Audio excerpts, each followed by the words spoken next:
हाय, एक बार फिर से स्टडी विद भैया में स्वागत है। जैसा कि आज हम लोग फिर बात करने वाले हैं टॉप 5 क्वेश्चन का इस चैप्टर से विनिर्माण उद्योग का। यकीन मानिए इस 5 क्वेश्चन से बाहर जाना क्वेश्चन बहुत ज़्यादा मुश्किल है, यानी कि मोस्ट ऑफ द चांसेस है 90% की क्वेश्चन इसी में से पूछा जाए। तो बिना किसी बात का क्वेश्चन को डिस्कस करते हैं।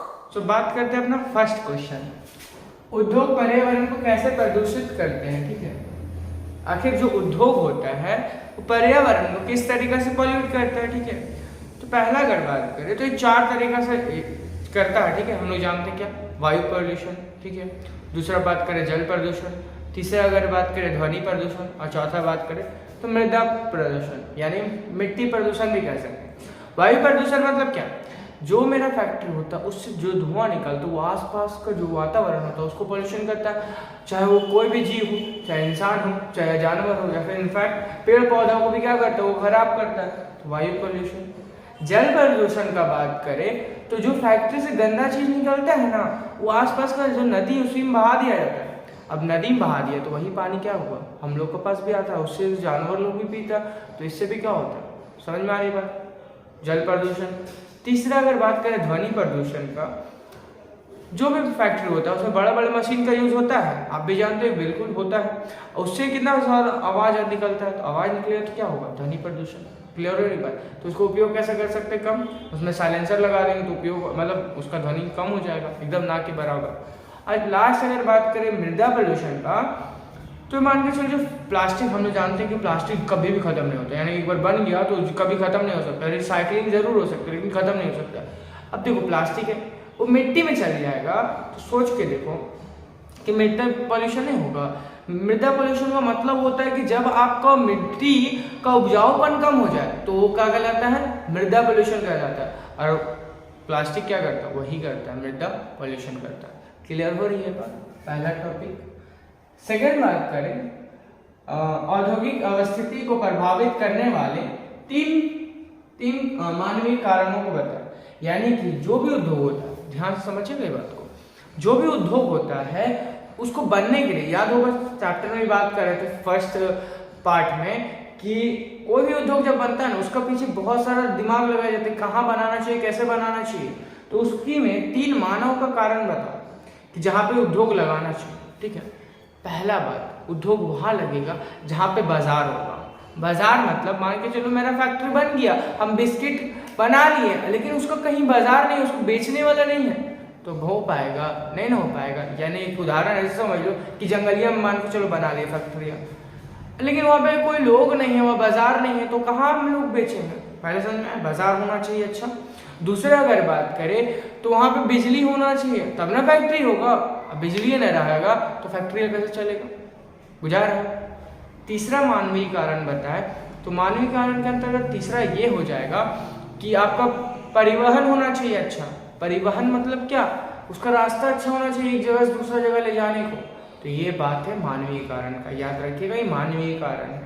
अगर आपको प्रकृति बोलता तो प्राकृतिक कारण अगर बोल दिया एग्जाम में, ठीक है, तो ये वाला लिख दीजिएगा, जल होना चाहिए, चैप्टर में डिस्कस किए तो जाके एक बार जरूर देख लीजिएगा, अगर नहीं पढ़े हैं तो जल होना चाहिए। वहाँ पे फैक्ट्री बनाने वाला जो चीज़ होना चाहिए, मान के चलो अगर हम इस्पात बना रहे तो लोहा होना चाहिए, इस तरह का चाहिए, तो ये सारा मानवीय मतलब प्राकृतिक कारण में आता है, और इससे पहले जो बात की वो आता है मानवीय कारण में।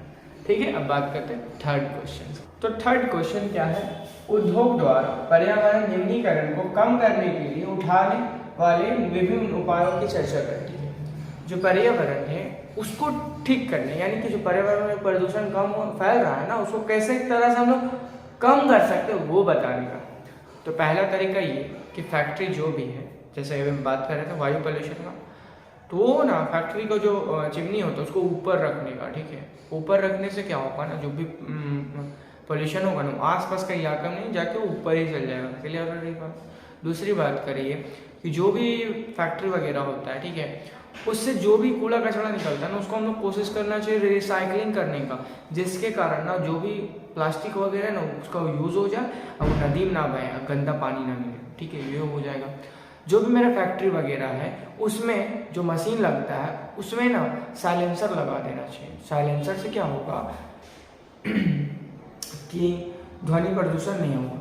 समझ में आ रही बात। और बात करें तो सरकार द्वारा बहुत कठोर नियम लगाना चाहिए। कठोर मतलब क्या कि ना कि अगर कोई यूज करे प्लास्टिक वगैरह का तो उसको एकदम डायरेक्ट जेल भेजना चाहिए, या फिर ऐसा होना चाहिए कि हम लोग को सबको ऐसा एकदम रिस्पॉन्सिबिलिटी दे देना चाहिए कि नहीं सबको आप लोग को पेड़ लगाना है और उसको देखभाल भी करना है। मतलब आप 10 मिनट देखभाल करना है, सिंपल सी बात है। हम करना क्या है, पेड़ लगाना है, उसमें थोड़ा पानी दे देना, बस यही देखभाल करना है। और ऐसा देखना है कि उस पर कोई आसपास का जानवर खाना चाहिए, तो यही ना करना है। उसमें तो स्पेशल नहीं कुछ ट्रीट करना है। तो ये सारा सरकार को भी कदम लेना चाहिए, साथ साथ हम लोग को भी जागरूक होना चाहिए, जिससे के कारण क्या होगा, हम लोग का पर्यावरण और अच्छा हो सकता है। समझ में आ रही है बात।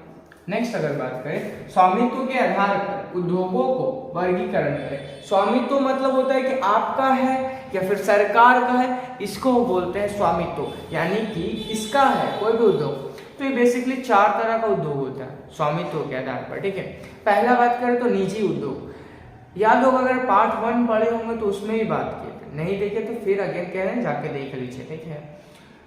निजी उद्योग, निजी उद्योग किसको कहते हैं? निजी मतलब जब मेरा खुद का हो, यानी कि मेरा कोई फैक्ट्री बना दी है हम, मेरा खुद का है, तो वो जो फैक्ट्री है वो तो मेरा खुद का है ना, तो वो हो गया निजी उद्योग। दूसरा अगर बात करें सार्वजनिक उद्योग। सार्वजनिक उद्योग उसको कहते हैं जहाँ पे सभी का यूज हो, मतलब पब्लिक का हो, ठीक है। तीसरा जैसे मतलब डायरेक्ट सरकार को, सिंपल से बात है, ये हो गया क्या सार्वजनिक उद्योग। तीसरा अगर बात करें तो सहकारी उद्योग। सहकारी मतलब क्या होता है? सहकारी मतलब जब सरकार और कोई कंपनी साथ मिल के काम करे, वो गया क्या सहकारी उद्योग।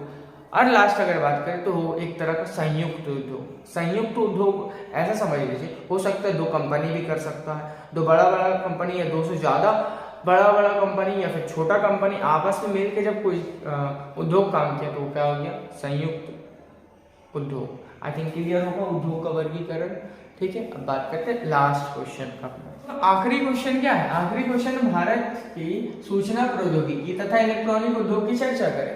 यानी कि भारत में जो भी सूचना प्रौद्योगिकी तथा इलेक्ट्रॉनिक उद्योग है, जैसे जो भी उद्योग मेरा फैक्ट्री, जो भी उद्योग मेरा मोबाइल बना है, आपका लैपटॉप बना है, इस तरह का चीज़ बना है, कंप्यूटर हो गया, इस तरह का चीज़ क्या हो गया, एक तरह से ये उद्योग हो गया, ठीक है, इलेक्ट्रॉनिक उद्योग हो गया। अब समझिए ना, ये जो है ना इसका बहुत ज़्यादा इंपॉर्टेंस है। कैसे? इसी से हम लोग पूरा दुनिया के बारे में जान रहे हैं, इसी से आप मेरे बातों को जान रहे हैं, ठीक है। यूट्यूब एक जरिया है जानने का। अगर मान के चलो मोबाइल में नहीं रहेगा या फिर लैपटॉप में नहीं रहेगा तो देखिए कुछ ही बोलिए कंप्यूटर से, है ना। तो मान के चलो ये सब नहीं रहेगा तो फिर कैसे होगा? समझ में आ रही बात। साथ ही साथ विश्व में जो भी फैक्ट्री है, ठीक है, उद्योग है, बिना इसके हो ही नहीं सकता। कैसे नहीं हो सकता? क्योंकि ये जान लो कि इलेक्ट्रॉनिक वाला चीज़ है ना, आप जानते हैं कि जो भी फैक्ट्री होता है, जो भी कंपनी होता है, उसमें कंप्यूटर होना एकदम मस्ट है। अगर कंप्यूटर नहीं रहेगा तो फैक्ट्री अभी जाएगा तो बढ़ेगा आगे? ऑफकोर्स नहीं। तो बिना इस सब के अभी जीवन जीना एकदम बहुत ज़्यादा मुश्किल है, बहुत ज़्यादा मुश्किल है, ठीक है। साथ ही साथ ये भी बात जाननी है ना कि आज ये जो फील्ड है ना, खासतौर पर प्रौद्योगिकी वाला फील्ड में महिला लोग का स्थिति बहुत अच्छा है। देखा जाए तो पहले की स्थिति से अभी महिला लोग को बहुत अच्छा है। अगर बात करें भारत में वो कौन कौन सा क्षेत्र है जहाँ पे इस तरह का फैक्ट्री होता है? बेंगलोर, आपको पता होना चाहिए। इसको क्या कहते हैं?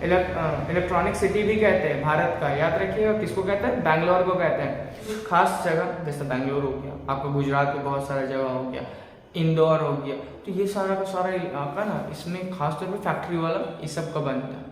आई थिंक ये से समझ में आया। अगर इसमें भी किसी तरह का डाउट होगा पूरा 5 क्वेश्चन में तो नीचे कमेंट बॉक्स है, ज़रूर कमेंट करिए। और हाँ, थैंक्स फॉर वॉचिंग। जय हिंद, जय भारत।